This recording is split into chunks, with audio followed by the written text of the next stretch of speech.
Jadi pada episode kali ini aku tidak akan membahas cerita kriminal, melainkan sebuah cerita yang menurut aku menegangkan. Dan ini juga semoga bisa dijadikan pelajaran bagi kita tentang pentingnya mencari informasi dari tempat yang baru kita datangi. Nah, jadi di cerita ini ada 7 orang yang sedang berlibur untuk perayaan Hari Waitangi. Halo semuanya, makasih udah milih untuk menonton video ini. Aku Nini dan selamat datang di Chiller, Chillway, Thriller.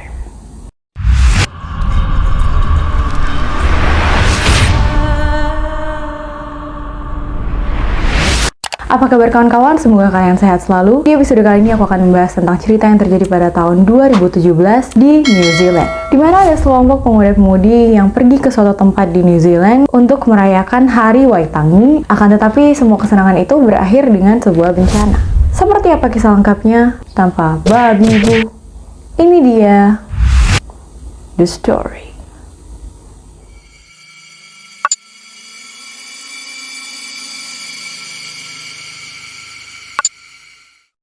Pada 6 Februari 2017, sekelompok pemuda-pemudi yang terdiri dari 5 orang perempuan dan 2 orang laki-laki pergi ke suatu tempat di New Zealand untuk sebuah acara.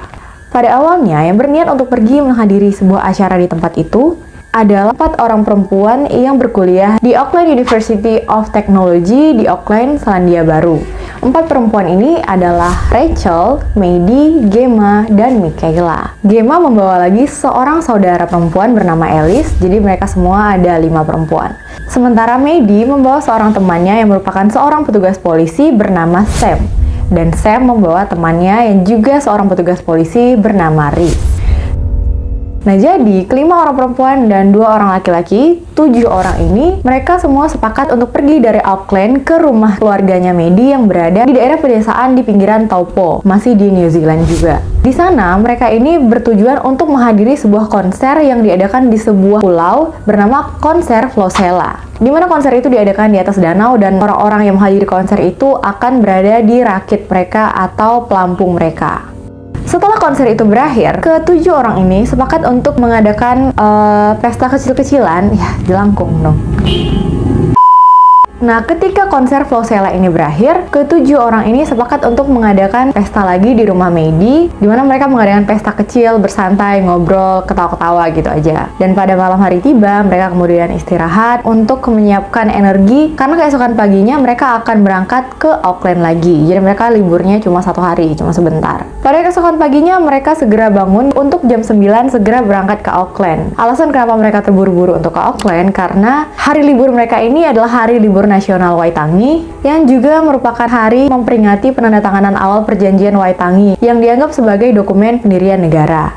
Nah, jadi hari libur ini tuh adalah hari libur nasional dan pastinya banyak orang yang ikut berlibur. Jadi mereka ini segera bangun pagi untuk cepat-cepat ke Auckland agar terhindar dari kemacetan. Ke-7 orang ini segera bersiap untuk kembali ke Auckland dengan menggunakan 3 mobil. Mereka segera mengemas barang-barang mereka dan menyiapkan mobil mereka. Akan tetapi ketika mereka sudah siap untuk berjalan pulang, si Rachel, salah satu dari 7 orang ini, memberikan suatu ide di mana beberapa bulan yang lalu Rachel dan Maddie pernah berkendara dan melihat sebuah sungai dengan air berwarna hijau yang sangat indah di perjalanan menuju ke Auckland. Dan ini membuat mereka ingin datang ke tempat itu ketika mereka ada waktu. Jadi ketika ada kesempatan ini, Rachel terpikir bagaimana kalau kita singgah sebentar untuk mandi-mandi sebentar di situ, lalu kemudian kita melanjutkan perjalanan ke Auckland. Dan hal ini segera disetujui oleh anggota-anggota lainnya, di mana mereka berpikir ide ini adalah ide yang cukup menarik ya, karena mereka masih dalam suasana liburan kan. Jadi mereka tentu aja ingin menggunakan waktu mereka sebaik mungkin. Nah, di sanalah mereka menggunakan 3 buah mobil berjalan selama 15 menit. Mereka tiba di sebuah hutan, di mana hutan itu tidak bisa dimasuki oleh mobil, akan tetapi mereka harus memarkirkan mobil mereka di situ untuk kemudian berjalan kaki menuju situs itu. Tidak ada situs resmi yang dapat digunakan di tempat itu untuk akses menuju ke sungai itu. Walaupun ada, mereka harus memutar jauh dan itu memakan cukup waktu. Akan tetapi, karena mereka mau cepat sampai, mereka harus berjalan kaki melewati jalur tidak resmi yang berada di hutan, di mana jalurnya itu adalah jalur tanah yang biasa dilewati oleh penduduk lokal. Pada saat sampai di jalur tadi, mereka segera memarkirkan mobil mereka dan turun, di mana Rachel dan Maddie yang memimpin rombongan ini. Disitulah mereka berjalan sambil melihat ke sekeliling, melihat betapa indahnya hutan itu yang ditumbuhi oleh pepohonan yang sangat tinggi. Nah, di saat mereka berjalan itu, pada pukul 11.55, mereka mendengar sesuatu yang datang tiba-tiba, di mana ketujuh pemuda-pemudi ini mendengar sebuah sirine yang sangat besar datang dari arah depan. Mereka saling bertatapan satu sama lain, tapi tidak ada yang memahami apa arti dari sirine itu. Bahkan Maddie yang merupakan penduduk lokal yang tinggal tidak jauh dari tempat itu juga tidak mengerti dan tidak tahu apa maksud dari sirine itu. Mereka semua segera menghentikan langkah mereka, apakah ada bahaya yang akan mereka hadapi. Tidak ada satupun dari mereka yang mengetahui apa makna dari sirine itu. Sirine itu terus-menerus berbunyi dan pada akhirnya setelah 30 detik, sirine itu berhenti. Setelah sirine itu berhenti, mereka semua masih bertatapan satu sama lain dan tercengang dengan apa yang baru saja mereka dengarkan tadi. Akan tetapi karena mereka tidak menemukan jawaban, mereka terus melanjutkan perjalanan mereka. 1 menit setelah sirine tadi berhenti, mereka tiba di sungai yang tadinya mereka ingin datangi, di mana sungai ini bernama Sungai Waikato. Sungai ini dipenuhi oleh bebatuan dan juga jeram yang terlihat seperti anak tangga.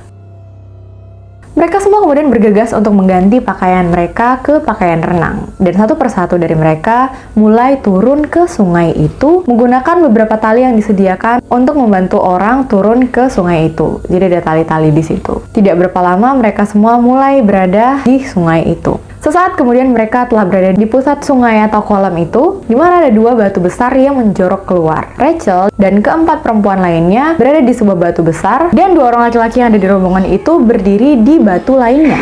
Dan pada saat itu, pada pukul 11.58, mereka kembali mendengar sirine kedua, di mana sirine kedua ini lagi-lagi membuat tim ini tertegun dan melihat ke sekitar mereka.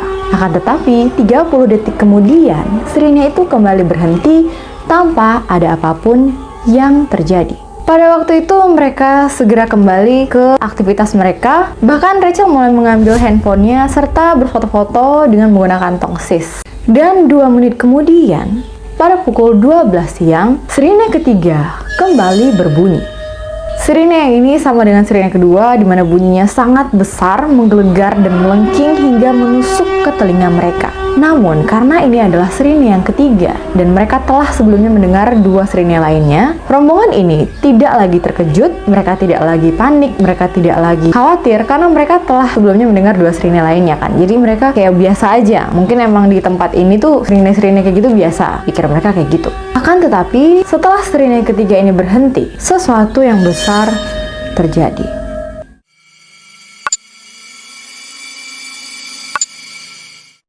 Ketika sirine ini berhenti, grup ini mulai mendengar suara yang berbeda, di mana mereka mendengar suara dentuman keras yang disertai riak air yang terdengar sangat besar.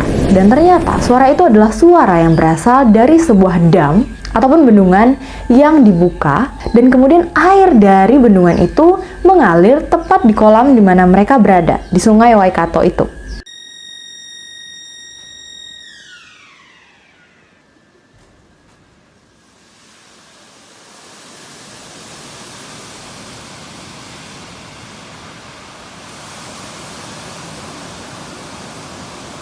Tujuh orang ini menyaksikan air mulai naik di kolam itu. Akan tetapi, mereka ini berada di atas pijakan, yaitu mereka berada di batu-batu besar. Dan mereka juga mengira aliran air itu tidak akan berlangsung lama. Mereka berharap aliran air itu akan berhenti dan mereka akan melanjutkan aktivitas mereka lagi, yaitu bermain air di situ. Mereka mulai dapat melihat kolam besar ini menjadi meluap dengan permukaan air yang semakin tinggi, dan mereka mulai melihat batu tempat mereka berpijak dialiri oleh air itu. Mereka segera berpikir kalau mereka tidak segera berpindah ke tempat di mana mereka bisa kembali terhubung ke daratan, mereka akan segera kehilangan pijakan mereka dan tersapu air itu. Kedua pria yang berada di rombongan itu dengan sigap berpindah menuju batu yang ada di seberang, di mana batu itu terhubung dengan daratan tempat mereka datang tadi.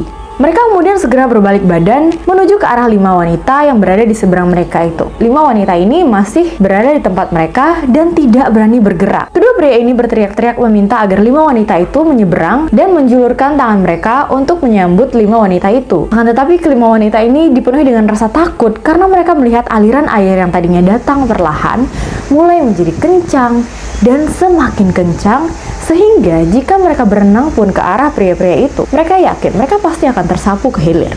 Air mulai mengalir bahkan sampai ke lutut mereka. Mereka semakin panik, tapi jika mereka tidak mencoba, mereka juga pasti akan hanyut ke hilir. Dengan itu, kelompok itu dengan cepat memutuskan, oke, kita coba untuk menyeberang ke arah pria-pria itu. Jadi posisinya itu di satu sisi batu ada Rhys dan Sam. Kemudian di satu lagi ada 5 wanita itu. Dimana pada awalnya Rachel lah yang duluan menyeberang ke sisi para pria ini. Rachel mengulurkan tongsisnya yang dia bawa, kemudian meminta agar Rhys mengambil tongsis itu. Rachel pun dengan cepat berhasil menyeberangi sungai itu dan berpindah ke sisi pria itu. Jadi sekarang ada 3 orang dan sisanya ada Maddie, Gemma, Michaela, dan Alice. Setelah Rachel berhasil berpindah ke sisi yang lain, diikuti dengan Maddie dan Michaela yang berhasil mengikuti Rachel. Semuanya berjalan baik-baik saja sampai ke Michaela. Akan tetapi setelah tersisa 2 orang lagi, yaitu Gemma dan Alice, pada saat Gemma ini berpegangan dengan tangan Rhys. Dengan cepat, Gemma kehilangan pijakannya dan ikut menarik Rhys, sehingga mereka tersapu air itu. Nah, dengan sigap, Rachel berpindah ke depan untuk mengambil posisi Rhys tadi. Jadi Sam itu ada di sampingnya. Rachel yang mengambil posisi Rhys yang udah jatuh tadi segera menjulurkan tongsisnya untuk diraih oleh Alice. Akan tetapi sayangnya, tangan Alice yang pada waktu itu basah dalam keadaan yang sangat licin dan gagal meraih tongsis itu dengan benar. Sehingga pada waktu itu Alice harus kehilangan keseimbangan dan terjatuh ke sungai itu. Hal yang dilakukan oleh Rachel, dia tidak berdiam diri saja, akan tetapi Rachel ini segera melompat menuju ke Alice dan berhasil meraih Alice. Namun sayangnya, ketika dia berhasil meraih Alice dan tangan yang lain memegang bebatuan di tempat di mana ia berpijak itu, batu yang dia pegang itu ternyata sangat licin dan Rachel dan Alice harus ikut terhanyut ke sungai itu. Jadi setelah 4 orang ini hanyut, tinggallah Sam, Maddie, dan juga Michaela. Ketiga orang ini melihat dengan mata kepala mereka sendiri di mana 4 teman mereka ikut tersapu arus sungai.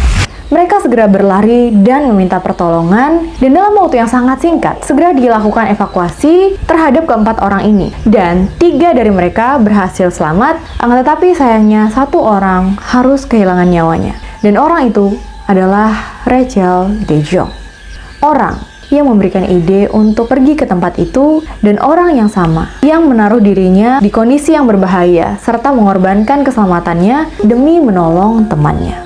Jadi sebenarnya air itu berasal dari bendungan Aratiatia, yang merupakan satu bendungan yang juga merupakan kawasan pembangkit listrik tenaga air. Dan alasan kenapa bendungan itu dibuka adalah juga untuk menarik wisatawan atau menghibur turis-turis yang berkunjung ke sana. Jadi sebenarnya setiap 4 kali sehari dan 3 kali sehari di musim dingin, bendungan itu selalu dilepaskan. Dan salah satunya itu juga pada jam 12 siang, tepat di saat dimana rombongan ini mandi di sana. Pembangkit listrik tenaga air ini terletak 400 meter dari bendungan. Air dialirkan dari bendungan ke pembangkit listrik melalui terowongan selebar 10 meter dengan membuka gapura untuk menumpahkan air beberapa kali dalam sehari, di mana mereka akan melepaskan sekitar 20.000 galon atau sekitar 75.000 liter air per detik ke dasar sungai, di mana gerbang itu tetap terbuka selama sekitar 15 menit. Dan alasannya adalah untuk dipertontonkan kepada turis tentang seperti apa dasar sungai ini sebelum bendungan itu dibangun.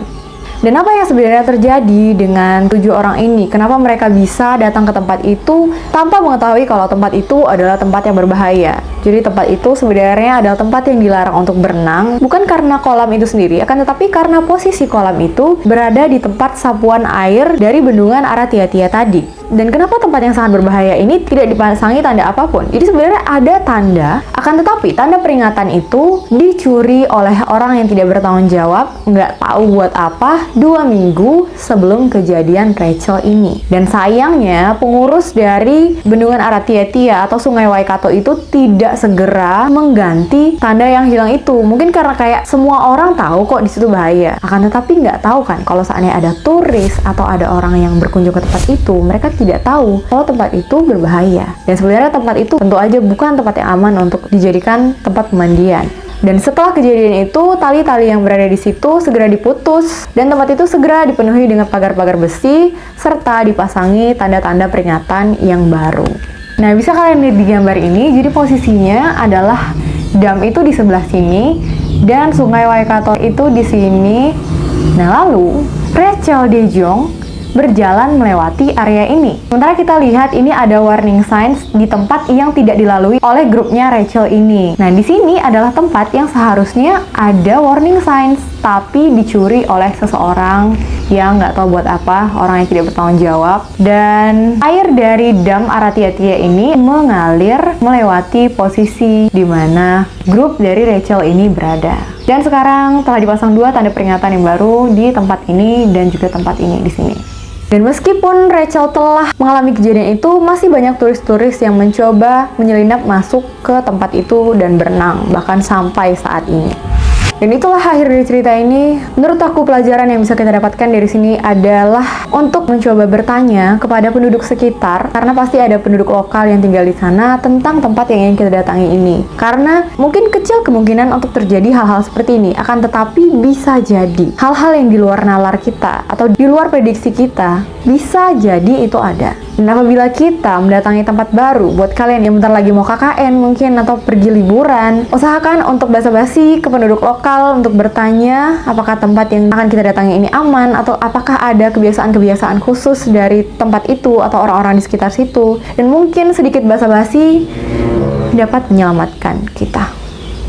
Tapi tentu aja aku sangat salut dengan keberanian Rachel yang tidak mementingkan dirinya sendiri. Sangat menyedihkan bagaimana Rachel mengorbankan dirinya untuk menyelamatkan teman-temannya. Akan tetapi semua ini tentu aja udah kehendak Yang Maha Kuasa. Dan ayahnya Rachel, Kevin De Jong, melihat video di mana anaknya ikut berjuang bersama rekan-rekannya yang lain. Dan dia merasa sedih tentunya. Akan tetapi dia merasa bangga dengan anaknya. Yang menurut dia anaknya itu adalah anak yang cerdas. Dan dia tidak bodoh untuk datang ke tempat itu jika dia mengetahui tempat itu adalah tempat yang berbahaya. Akan tetapi takdir berkata lain, Rachel harus kehilangan nyawanya, dan keberaniannya itu dapat dirasakan oleh banyak orang, sehingga banyak orang yang sangat sedih dan terharu atas perjuangan Rachel ini. Orang berpikir tentang bagaimana dia bisa menyelamatkan dirinya sendiri, akan tetapi dia tidak memilih untuk menyelamatkan dirinya sendiri. Dia memilih untuk berjuang menyelamatkan temannya karena dia merasa bisa melakukan itu. Luar biasa Rachel.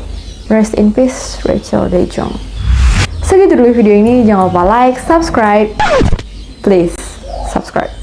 Dan tinggalkan juga komentar positif biar aku lebih semangat lagi upload videonya. Nyalakan juga notifikasi biar kalian tahu kalau aku upload video, dan kasih tahu aku juga apabila ada cerita thriller tertentu yang kalian mau aku bahas. Video ini dibuat tanpa adanya maksud untuk menginspirasi tindak kriminal, menakuti, atau membuka aib siapapun, tetapi untuk dijadikan bahan pelajaran pada kita semua agar lebih waspada dalam menjaga diri sendiri maupun orang tercinta. Sampai jumpa di videoku yang lainnya. Bye!